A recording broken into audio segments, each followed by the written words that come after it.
Hello అండి, అందరికీ నమస్తే ఫ్రెండ్స్. ఈరోజు ఈ వీడియోలో సగ్గుబియ్యం జావా గురించి చూపించబోతున్నాను, చూసేయండి. సగ్గుబియ్యం నానబెట్టి చేసుకునేసరికి టైం పడుతుంది కాబట్టి ఇలా ఈజీగా ట్రై చేయండి. నిమిషాల్లో పని అయిపోతుంది. చుట్టాలు ఇంటికి వచ్చినా ఎవరో ఇంటికి వచ్చినా కానీ ఈజీగా చేసుకోవచ్చు, చుట్టాలకి బంధువులకి అందరికీ.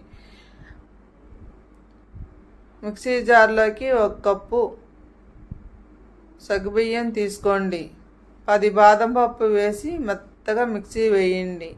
రవ్వలాగా వస్తుంది. చూడండి ఎలా వచ్చిందో. ఇలా వస్తుంది చూడండి. ఇట్లా సన్నగా రవ్వలాగా వస్తుంది. ఆ రవ్వని ఇలా డబ్బాలో పోసుకొని ఫ్రిడ్జ్లో పెట్టుకుంటే మనకి ఎప్పుడు కావాలనుకుంటే అప్పుడు చేసుకోవచ్చు. పాలల్లో ప్యాన్లో 1 స్పూన్ నెయ్యి వేసుకొని జీడిపప్పు వేయించుకోండి. మీడియం మంటపై చిన్నగా వేయించుకొని వేగిన తర్వాత ఒక బౌల్లో ఇలా తీసుకోండి. ఇలా బౌల్లో తీసుకొని నెక్స్ట్ కళాయిలో ప్యాన్లో 1 గ్లాసు పాలు పోయండి.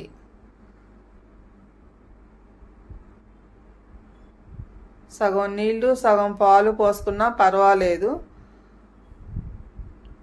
స్టవ్ ఆన్ చేసి మీడియం మంటపై పాలు కాయండి.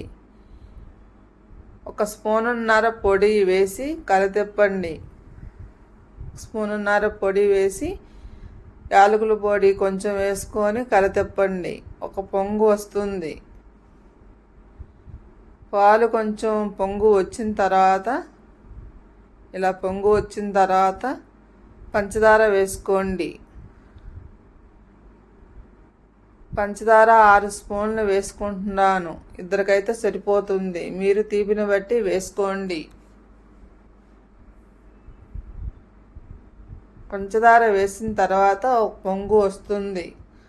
అప్పుడు స్టవ్ ఆఫ్ చేయండి.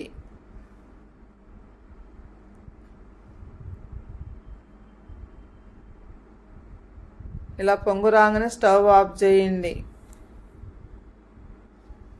చాలా టేస్టీగా ఉండే సగ్గుబియ్యం జావా రెడీ అయిపోయాయి.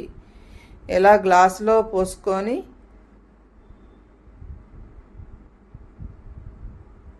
జీడిపప్పు వేసుకోండి. ముందుగా వేయించిన జీడిపప్పు ఇలా వేసుకొని తాగితే ఒంట్లో వేడి తగ్గుతుంది. ఇవైతే అప్పటికప్పుడు ఇలా చేసుకోవచ్చు. సగ్గుబియ్యం నానబెట్టి చేసుకునేసరికి చాలా టైం పడుతుంది కాబట్టి ఇలా ఈజీగా పని అయిపోతుంది. చాలా టేస్టీగా ఉంటాయి. సూపర్గా ఉన్నాయండి.